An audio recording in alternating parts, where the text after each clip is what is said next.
السلام علیکم، کیسے ہیں آپ سب لوگ؟ الحمدللہ میں بالکل ٹھیک۔ آج میں نے بہت ہی امپورٹنٹ ٹاپک جو ہے وہ آپ لوگوں کے ساتھ ڈسکس کرنے لگی ہوں، جس کے عام طور پر بہت ہی زیادہ پیشنٹس آتے ہیں۔ جیسے کہ وہ کہتے ہیں کہ ڈاکٹر صاحبہ جو پیریڈز ہیں نا، پیریڈز کی پین بہت زیادہ ہوتی ہے۔ تو پہلے تو آپ لوگوں کو یہ پتہ ہونا چاہیے کہ پیریڈز کی پین جو ہے وہ نارملی ہر بندی کو ہوتی ہے، کسی کو زیادہ تو کسی کو کم۔ اب اگر کچھ لوگوں کو پیریڈ سٹارٹ ہونے سے پہلے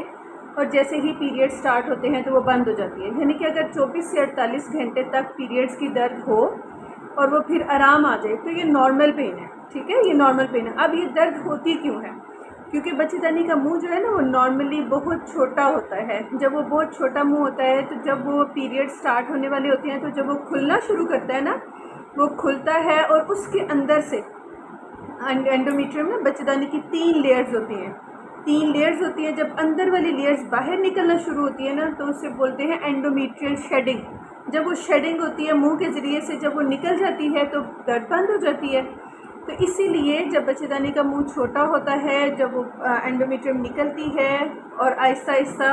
یہ نکلنا بند ہو جاتا ہے، یعنی کہ ختم ہو جاتی ہے، تو درد بھی آپ کی سٹاپ ہو جاتی ہے۔ لیکن کچھ لوگوں میں ایسے ہوتا ہے کہ یہ جو 24 سے 48 گھنٹوں کے بعد بھی درد جو ہے نا وہ لگاتار رہتی ہے۔ یہ درد نارمل نہیں ہے، اس کی بہت ساری پھر وجوہات ہوتی ہیں، جس میں سے بہت ہی خاص وجہ یہ ہوتی ہے کہ اس بندے کو ہو سکتا ہے کہ اس عورت کو یا اس بچی کو خون والی تھیلیاں ہوں۔ خون والی تھیلیوں کی وجہ سے جو درد ہوتی ہے، جسے انڈومیٹروسس بھی کہتے ہیں یا انڈومیٹروٹک سسٹ کہتے ہیں، اس کی وجہ سے جو درد ہوتی ہے وہ پیریڈ سے پہلے سٹارٹ ہو جاتی ہے اور پیریڈز کے شروع ہونے کے بعد بھی جاری رہتی ہے۔ نارملی درد جو ہے وہ پیریڈ کے شروع ہونے کے بعد بند ہو جاتی ہے، لیکن جن کو تھیلیوں کا مسئلہ ہوتا ہے ان کی درد بند نہیں ہوتی۔ اس کے علاوہ اس کی دوسری اہم وجہ جو آج کل دیکھی گئی ہے وہ یہ ہے کہ انفیکشن، لڑکیوں کو یا بچیوں کو یا عورتوں کو انفیکشن بہت زیادہ ہوتا ہے، جس کی وجہ سے ان کو لوور ایبڈومن پین جو ہے وہ کنٹینیوس رہتی ہے اور پیریڈز کے ختم ہونے تک بھی رہتی ہے، ٹھیک ہے۔ تو اس کا مطلب یہ ہے کہ آپ نے جو ہے وہ اپنی امیونٹی کو بیٹر کرنا ہے تاکہ آپ انفیکشن سے بچ سکیں، اور اگر آپ کو پین اتنی زیادہ ہے تو آپ نے گائنیکولوجسٹ سے رجوع کرنا ہے، ایک ریڈیولوجسٹ کا الٹرا ساؤنڈ کرانا ہے، جس سے آپ لوگوں کو یہ آئیڈیا ہو سکے کہ یہ درد کس وجہ سے ہے نا، کہ انڈومیٹروٹک سسٹ ہے یا انفیکشن ہے۔ اچھا، میں نے ایک بہت ہی امپورٹنٹ بات ڈسکس کرنی تھی کہ چھوٹی بچیاں، میرے پاس بہت زیادہ پیشنٹ آتے ہیں یہی 12-13 سال کی، 14-15 سال کی بچیوں کو لے کے نا کہ ڈاکٹر صاحبہ ان کو بہت زیادہ جو ہے وہ پیریڈز آتے ہیں تو بہت زیادہ پین ہوتی ہے، جب تک ٹیکا نہیں لگواتے تب تک آرام نہیں آتا، الٹیاں ہوتی ہیں، یہ وہ۔ اچھا، اس کی پہلے تو میں وجہ بتاؤں گی کہ اس کی وجہ کیا ہے۔ جیسے کہ جو بچیاں، جب بہت چھوٹی بچیاں ہوتی ہیں نا، جب انہیں پیریڈ سٹارٹ ہوتے ہیں تو ان کی جو بچے دانی ہوتی ہے وہ بھی چھوٹی ہوتی ہے، اس کا منہ بھی چھوٹا ہوتا ہے،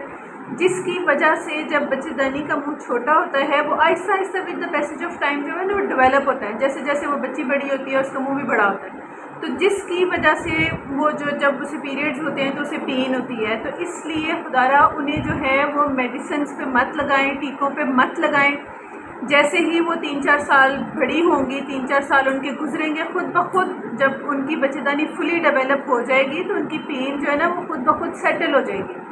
ان کو ٹیکے لگوانے کی ضرورت نہیں ہے، انہیں دوائیاں دینے کی ضرورت نہیں ہے، انہیں گھر میں جو ہے وہ نیم گرم دودھ دیں، انڈا بوائل کر کے دیں، یا کیا اسے کہتے ہیں، بہت زیادہ درد ہو، ناقابل برداشت ہو تو آپ ان کو پیناڈول وغیرہ دے سکتے ہیں۔ یہ کوئی اب نارملٹی نہیں ہے، نہ ہی کوئی اب نارمل چیز ہے۔ اس کے لیے صرف اور صرف گھر میں گرم چیزوں کا استعمال کریں تو انشاءاللہ یہ بہتر ہو جاتی ہے، ٹھیک ہے۔